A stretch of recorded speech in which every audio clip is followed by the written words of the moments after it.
감정평가할 때는 구체적으로 어떻게 감정평가하는가라는 건데, 공인중개사 시험 과목에서 부동산학개론이라는 게 있습니다. 거기에 보게 되면 감정평가의 3방식이라는 것이 있습니다.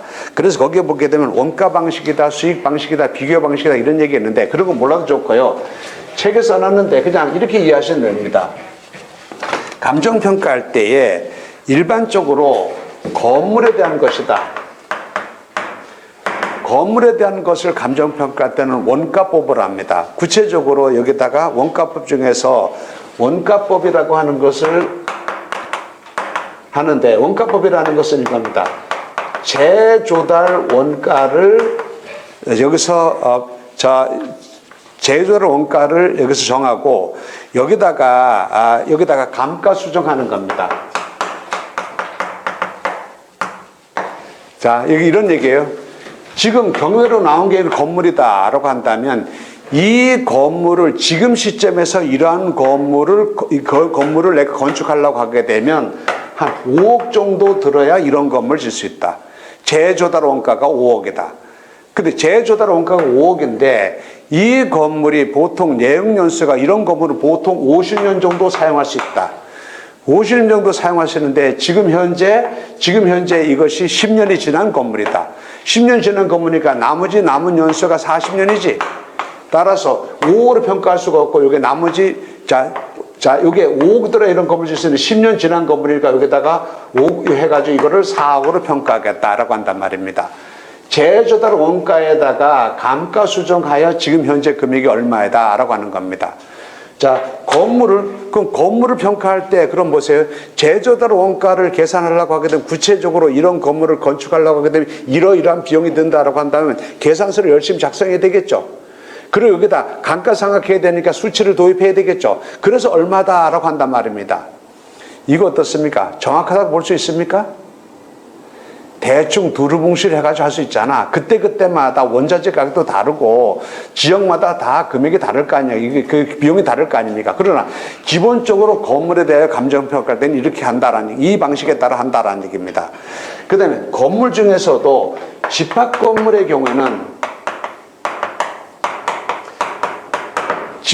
대표적인 집합건물은 아파트입니다. 아파트 등을 감정평가할 때는 어떻게 하는가? 이거는요, 거래 사례 비교법으로 감정평가합니다. 거래 사례 비교법으로 감정평가한다는 말이 이런 얘기예요. 어느 단지에 어느 아파트가 경매로 나왔습니다. 그러면 보세요. 이 지역에 동일한 평수, 동일한 아파트 단지에 동일 평수의 아파트가 과거에는 여기서 3억 2천에도 거래되고 3억 1천에도 거래되고 2억 9천에도 거래되고 이렇게 거래된 사례가 있다라고 한다면, 평균적으로 한 3억 1천 정도에 거래되니까 이 아파트의 가격은 3억 1천이다 라고 평가하는 겁니다. 자, 그 다음에 여기서 거래사례 비교법에 따라 하는데, 여기다가 거래 사례를 하고 나서 그 다음에 이런 것도 해야 되겠죠. 시점 수준인데 과거에 어느 시점인가, 또 물건의 특성에 따라 다를 수 있겠죠. 그죠? 그래서 그런 것들을 사정 보정하여 과거의 거래 사례를 기준으로 하여 이 아파트의 가격은 얼마다라고 평가한단 말입니다. 거래 사례 비교법은 어떻습니까? 감정평가하는데 아까 원가법처럼 복잡한 계산 수치를 도입하지 않아도 되는 거지. 최근에 이 아파트 단지 얼마에 거래됐다, 이거 가지고 계산하는 거니까. 그죠? 복잡하지 않죠. 근데 오히려 더 신뢰를 할 수 있겠죠. 이거보다 제도로 원가가 얼마다 계산하는 것보다는 이게 수리적으로는 복잡한 계산 방식으로 해야 된단 말입니다. 복잡한데 오히려 이것이 좀 믿기가 그렇고 이게 오히려 더 믿을만 하단 말입니다.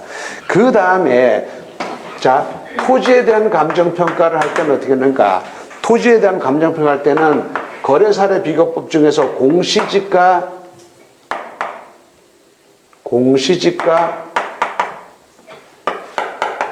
기준법이라고 하는 방법으로 여기서 평가합니다. 공시지가 기준법이라고 하는 것은 여기다 거기에 공시지가 기본법은 평가 대상인 부동산에 대하여 여기서 비교 표준지를 선정합니다. 비교 표준지의 공시지가 변동률 등 이런 것들을 계산하여 시점 수정하고 그다음에 개별 요인들을 여기서 감안하여 구체적으로 이 매각 대상인 토지, 감정평가 대상인 토지가 얼마다라고 평가합니다. 자, 이렇게 하는 겁니다. 그리고 여기다 거래 사례 비교법을 여기다가 보완합니다. 자, 이런 거예요. 자, 땅들이 이렇게 있다라고 한다면 어느 지역에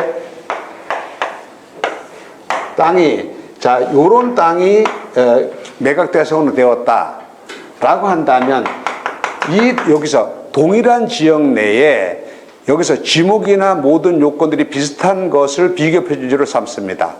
그래, 비교 표준지를 삼아가지고 요게 비교 표준지 A, 요 비교 표준지 A 요거는 금액이 얼마다. 그 다음에 요 비교 표준지 B, 요 땅은 얼마다. 요건 X가 얼마인가. 보게 되면 어떻습니까? 이 땅이 만약에 여기서 80만 원이고 이 땅은 만약에 40만 원이다라고 한다면 그건 어떻습니까? X토지, 감정평가 대상인 X토지는 어떻습니까? 이거는 두 길을 물고 있는 거지. 이건 한 길을 물고 있는 거지. 이거는 뒤에 이 안에 있는 이 골목에 있는 땅이죠. 그 어떻습니까? X는 여기 보게 되면 X는 지금 B보다는 X가 좋죠. 이 땅보다는 A보다는 못하지. 따라서 이 토지는 A보다는 못하지만 B보다는 좋다. 아까 뭐라 했습니까? B라는 토지가 평당 40만 원이고 A라는 토지는 평당 80만 원이다. 그러니까 이 땅은 평당 60만 원으로 하겠다 이 말이에요. 이거 어떻습니까? 믿을만 해요? 대충 때려잡는 거야? 믿을만한가 이거? 이게 공시지가 기준 비교 표준지를 정할 때 비교 표준지가 적정한가 아닌가 이게 제일 중요한 의미를 갖는단 말입니다. 예컨대 보세요. 지금 땅들이 이렇게 있는데 지금 현재 감정평가 대상인 토지가 이거야. 비교 표준지가 이거야, 이거. 이거 비교 표준지가 이게 금액이 100만 원이다. 그래서 요 땅도 같은 지역에 있으니까 이것도 100만 원이다. 그럼 믿을 수 있는 거지. 비교 표준지가 적정하다고 한다면 이 감정평가 방식이 믿을만 하잖아. 그러나 보세요. 이렇게 떨어져 있다고 한다면 비교 표준지가 적정한가 아닌가에 따라 달라질 것 아닙니까? 예를 들어서 이럴 수가 있습니다. 이 땅은 지목이 잡종지야. 그러면 이 지역 내의 잡종지를 비교 표준지로 삼아서 그 잡종지의 공시지가를 기준으로 하여 이 땅이 얼마다라고 계산해야 될 거 아닙니까? 근데 이 지역 내에 잡종지가 없어. 이 지역 내에 잡종지가 없다라고 저쪽 딴 동네에 있는 잡종지를 비교 표준지로 삼으면 안 되잖아. 이 동네에 잡종지가 아닌 다른 지목의 토지를 비교 표준지로 삼는단 말입니다. 그래서 같은 지역에 있는 여기 지목 대와 같은 지역에 있는 지목 전하고 비교해가지고 대는 얼마고 전은 얼마니까 여기는 잡종지는 얼마다 이렇게 한단 말입니다. 이 정도 된다라고 한다면 거의 대충 두드려 잡는 거지. 감정평가 못하겠다는 할 수 없지 않습니까? 그러다 보니까 이게 이 공시지가 기준법을 하게 되는 경우에 비교 표준지가 적정한가 안 한가라는 걸 봐야 된단 말입니다. 감정평가했을 때 이게 감정평가했을 때 비교 표준지와 지금 현재 평가대상 토지가 적정한 비교 대상인가 아닌가 이게 중요하단 말입니다. 이거는요 우리는 이런 것도 생각할 수 있어요. 보세요. 어느 지역에 어떤 물건이 경매나 일반 매물로 나왔습니다. 이게 적정 가격인지 아닌지를 살펴보려고 하게 되면 오늘날 보게 되면 사이트 보게 되면 거래 사례가 쭉 나오죠. 그죠? 이 근처에 평당 얼마에 거래되었다. 이게 평당 얼마 거래됐으니까 이것도 얼마다. 이렇게 얘기하는 사람이 있단 말입니다. 물건마다 다 다르잖아. 여기 어떤 땅은 여기서 토지 길 두 개를 물고 있는 토지에 있는 땅이 거래된 거하고 저쪽 맹지에 있는 게 거래된 거하고 다르지 않습니까? 그래서 같은 지역에 거래된 걸 하더라도 그것이 비교 대상이 적정한가 안 한가를 봐야 되겠죠. 여기서도 그렇게 봐야 된단 말이에요. 그 다음에 자, 거래사자 기준법으로 따라서 이걸 토지를 평가하고 난 다음에 그 다음에 공시지가 기준법으로 토지를 감정평가하고 난 다음에 거래사례 비교법에 의하여 보정한단 말입니다. 과거의 거래 사례가 보니까 여기는 얼마 각각 거래되었다. 그래서 요건 얼마다. 이게 적정한 금액이 아니다를 평가한다는 얘기입니다. 이 내용이 감정평가서에 보게 되면 이 내용이 쭉 나온단 말입니다. 이게 의례적으로 나옵니다. 감정평가서에 보게 되면 이거는 감정평가할 때 이러이러한 방법으로 감정평가했습니다. 이건 원가법에 따라서 평가했습니다. 그래서 재조달 원가는 얼마로 보고 그 다음에 여기서 사정 보정한 금액이 얼마입니다. 그래서 얼마로 갑니다. 이런 식으로 입니다. 감정평가를 보면서 이 내용이 적정한 감정평가 대상, 감정평가 되는가 아닌가라는 것을 살펴볼 필요가 있다라는 얘기입니다. 자, 그 다음에요.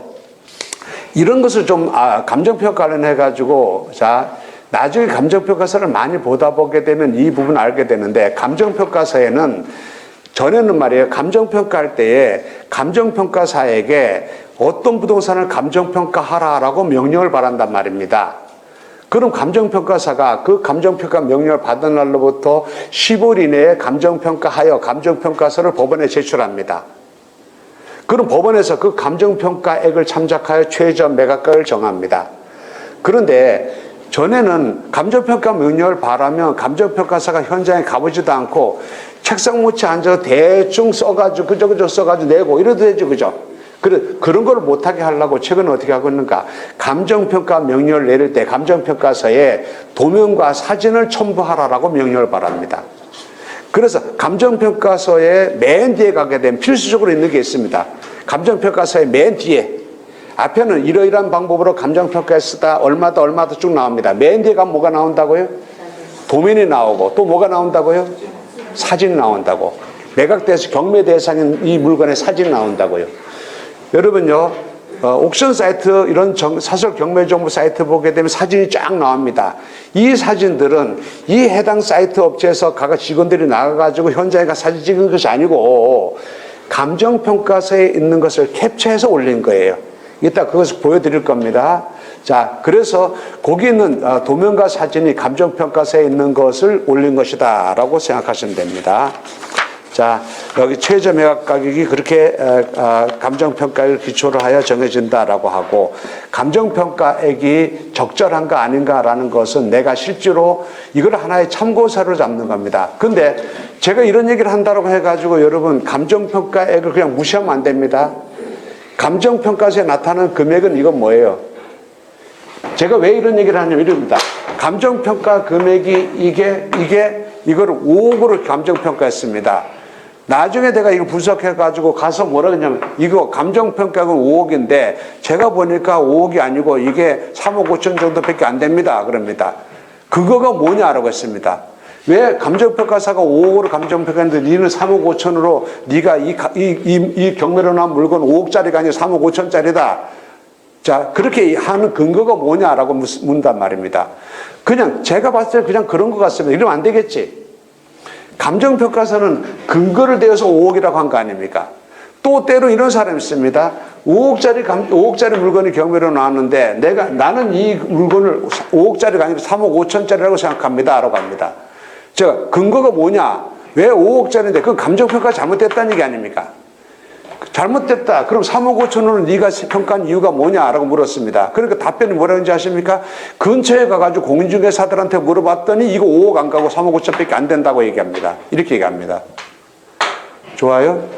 그러면 여기서 이 근처에 있는 공인중개사가 3억 5천이라고 얘기한 것하고 이 부동산의 감정평가사가 5억이라고 평가한 것하고 누구 말을 더 믿을 수 있어요? 그 근처에 있는 공인중개사 말을? 아니면 전문적인 감정평가를 업무로 하는 전문가인 감정평가사 말을? 그렇죠. 그냥 그 근처에 공인중개사들이 얼마라고 합니다 라고 해가지고 그 얼마다라고 얘기하는 사람이 있다고. 그러면 안 되죠. 감정평가액이 무조건 맞다고 얘기 안 했습니다. 틀릴 수도 있다고요. 저평가되거나 고평가돼서 나타날 수도 있다고. 예? 그러나 대체적으로 적정평가되었다는 절제로 얘기를 만약에 이게 저평가 고평가되어서 잘못되었다고 한다면 명확한 근거를 제시해야 되겠죠. 그냥 이 근처가 아니라 일반적인 시세가 그렇답니다 라고 얘기하면 안 되겠죠. 그 감정평가 관련해 가지고 그 금액의 적정평가 여부를 내가 스스로 분석하는 것. 그게 내가 이 물건에 들어갈 건가 안 들어갈 건가. 들어간다면 이번 기회에 들어갈 건가 한 번 더 떨어지고 들어갈 것인가. 그다음에 다 언제 들어간다라고 하는데 얼마 쓰고 들어갈 건가 라는 것에 결국은 내가 그 금액을 내가 스스로 판단해야 될 것 아닙니까? 그래서 이 감정평가액의 적정성 여부와 그 다음에 내가 여기서 매수 희망 가격을 얼마로 정할 것인가 라고 하는 것, 이거는 밀접한 관련이 있다는 얘기입니다. 하나 더 얘기하겠습니다. 자, 우리가 저당권 얘기할 때에 저당권의 효력은 부합물 종물에도 당연히 저당권 효력이 미친다라고 했습니다. 그 말은 저당 목적물이 경매로 매각되게 되는 경우에 부합물 종물에 해당되는 건 당연히 매각 대상이다 이 말이거든요. 그러나 실무상으로는 조금 다릅니다. 실무상으로는요, 감정평가 대상으로 되었다라고 한다면 매각 대상이라는 얘기고, 반대로 감정평가 대상으로 되지 아니하였다라고 한다면 매각 대상이 아니라는 얘기입니다. 감정평가 대상으로 되었는가 안 되었는가라는 것은 매각 대상이냐 아니냐라는 얘기입니다.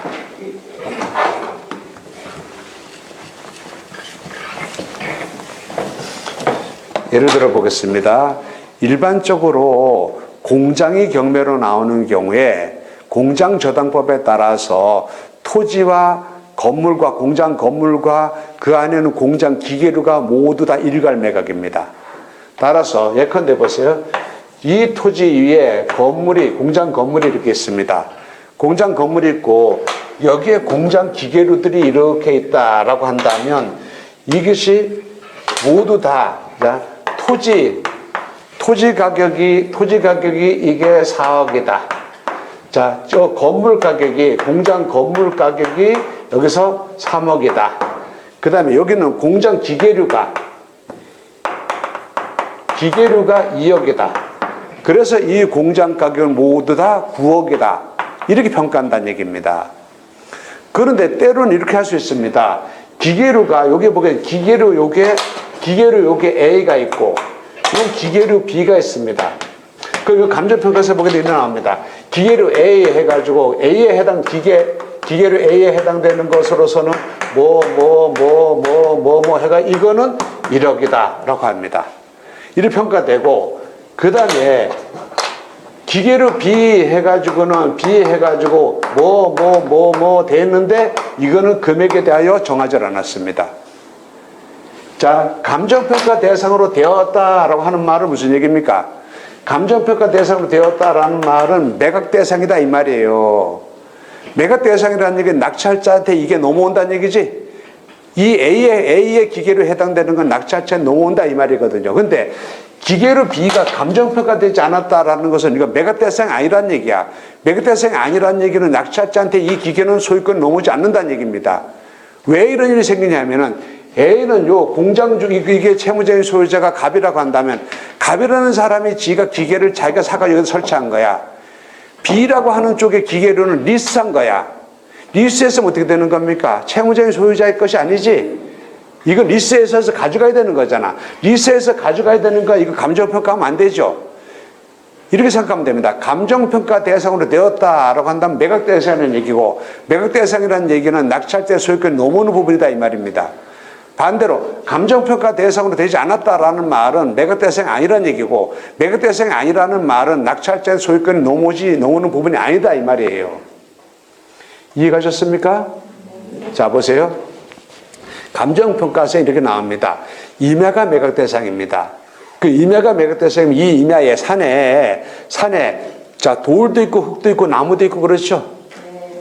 근데 일반적으로 이런 나무는 임야의 구성 부분이잖아.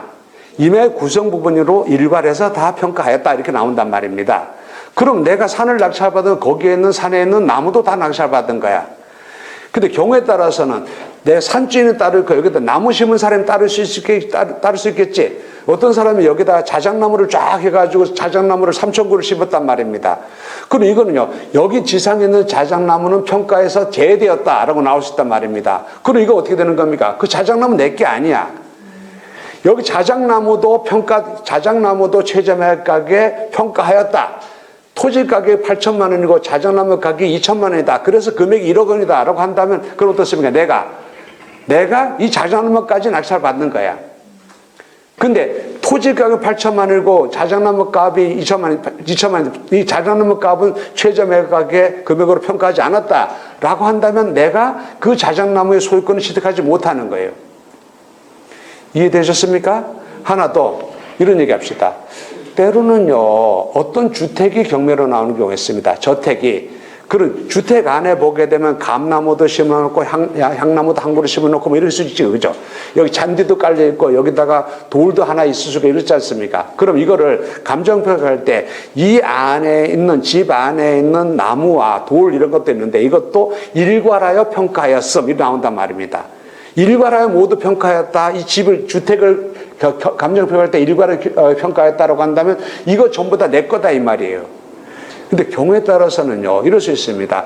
주택 안에, 자, 여기 정원수와 정원석은 평가하지 않았습니다. 감정평가하지 않았단 말입니다. 정원수와 정원석이 있는데 이걸 감정평가했다는 말은 매각대상이라는 얘기지. 매각대상이라는 얘기는 낙찰자 나한테도 정원수, 정원석이 소유권 넘어온다는 얘기죠. 감정평가하지 않았다라고 한다면 어떻게 되겠습니까? 이거는요, 매각대상이 아니라는 얘기지. 매각대상이 아니라는 얘기는 어떻게 되는 겁니까? 낙찰자 나한테 소유권이 넘어오는 부분이 아니라는 얘기죠.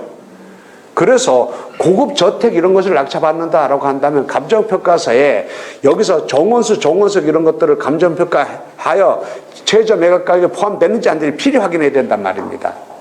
이거 확인하지 않고서 나중에 정원수, 정원석이 없는 저택을 낙찰받는 일이 발생할 수 있다고요. 자, 원리를 얘기하겠습니다. 다시 보세요. 감정평가 대상으로 되었다라는 말은 매각대상 얘기고, 매각대상이라는 얘기는 낙찰대 소유권 넘어오는 부분이다 이 말이에요. 감정평가 대상이 아니라는 말은 매각대상이 아니라는 말이고, 낙찰대 소유권이 넘어오는 부분이 아니다 이 말입니다. 따라서 반드시 내가 확인해야 될 것이 뭐냐면 감정평가 대상으로 되었는가 안 됐는가를 확인해야 된단 말입니다. 여기 있는 물건 중에서 감정평가 대상으로 된 건 뭐고 감정평가 대상으로 되지 않은 건 뭔가라는 걸 확인해야 된다는 얘기입니다. 그 다음에 감정평가액이 정해졌다라고 하면 일단은 경제적 분야의 전문가인 감정평가사가 감정평가한 겁니다. 일단은 이를 신뢰한다는 전제하에서, 그러나 100% 신뢰하지 말고요. 혹시 저평가되거나 또는 고평가된 것은 아닌가라는 것을 생각해 봐야 된단 말입니다. 저평가된, 극단적으로 저평가된 걸 한번 예를 들어 볼까요? 이런 일이 있을 수 있습니다. 동해안 쪽에 여기서 동해안 바닷가 쪽에 여기서 별장을 질 수 있는 땅값들이 계속 폭등하고 있었을 때에 여기서 지금 이게 땅이 경매로 나왔는데 1억의 경매로 나왔습니다. 1억 경매로 나왔는데 신권에서 2억 5천에 낙찰됐습니다. 10대면 20명이 막 달게 들어서. 이유는 뭐냐면 여기는요, 실제로 가보게 되면 여기 1억으로 평가한 것은 1억으로 평가된 건 과거의 거래 사례야. 지금 보세요. 지금 현재 경매가 지금 현재 진행되고 있다고 한다 보세요. 아까 경매 개시 결정해가지고 첫 매각기일까지 최소한 8개월 정도 지난다고 했었죠. 근데 경매를 개시하는 지금 매각기일이 여기야. 감정평가한 것은 8개월 전에 감정평가한 거잖아. 8개월 전에 감정평가했는데 이 감정평가할 때 이때 금액이 아니라 과거의 거래 사례를 기준으로 하여 감정평가한 거잖아. 그래서 과거의 거래 사례가 이 시점이다라고 하는, 이 시점의 금액이 이거다. 감정평가할 때 금액은 이만큼 올라가 있어. 이만큼 올라가 있는데 여기서 지금 현재 매각기일 당시에는 지금 이만큼 되어 있단 말이에요. 더군다나 이게 첫 매각기일에 바로 낙찰되는 것이 아니라 두세 번 서너 번 유찰된다고 하게 되면, 자, 경매를 개시할 때 시점하고 지금 실제로 매각기일이 지금 내가 경매 들어가는 시점하고 사이가 1년 2년 막 시간 차이가 갭이 날 수 있겠지. 그 부동산 가격이 올라가고 있는 데라고 한다면 필수적으로 저평가되는 형태로 나타난단 말입니다. 그래서 자, 이 말도 잊어먹지 마시기 바랍니다. 거래 사례가 없거나 드물거나 또는 거래 사례가 있다라고 하더라도 그 지역의 부동산 가격이 자, 급등한 추세에 있는 지역이다라고 한다면 필수적으로 저평가돼서 나타난다고요. 그래서 적정한 평가인가 아닌가라는 것은 내가 감정평가서에 있는 것만 믿지 말고 내가 스스로 판단해야 된다는 얘기입니다. 결국은 내 책임이다 이 말이에요. 그래서 그 감정평가서를 보고 분석하는 방법, 이것도 공부해 두시기 바랍니다. 예, 감정평가서까지 설명드렸습니다.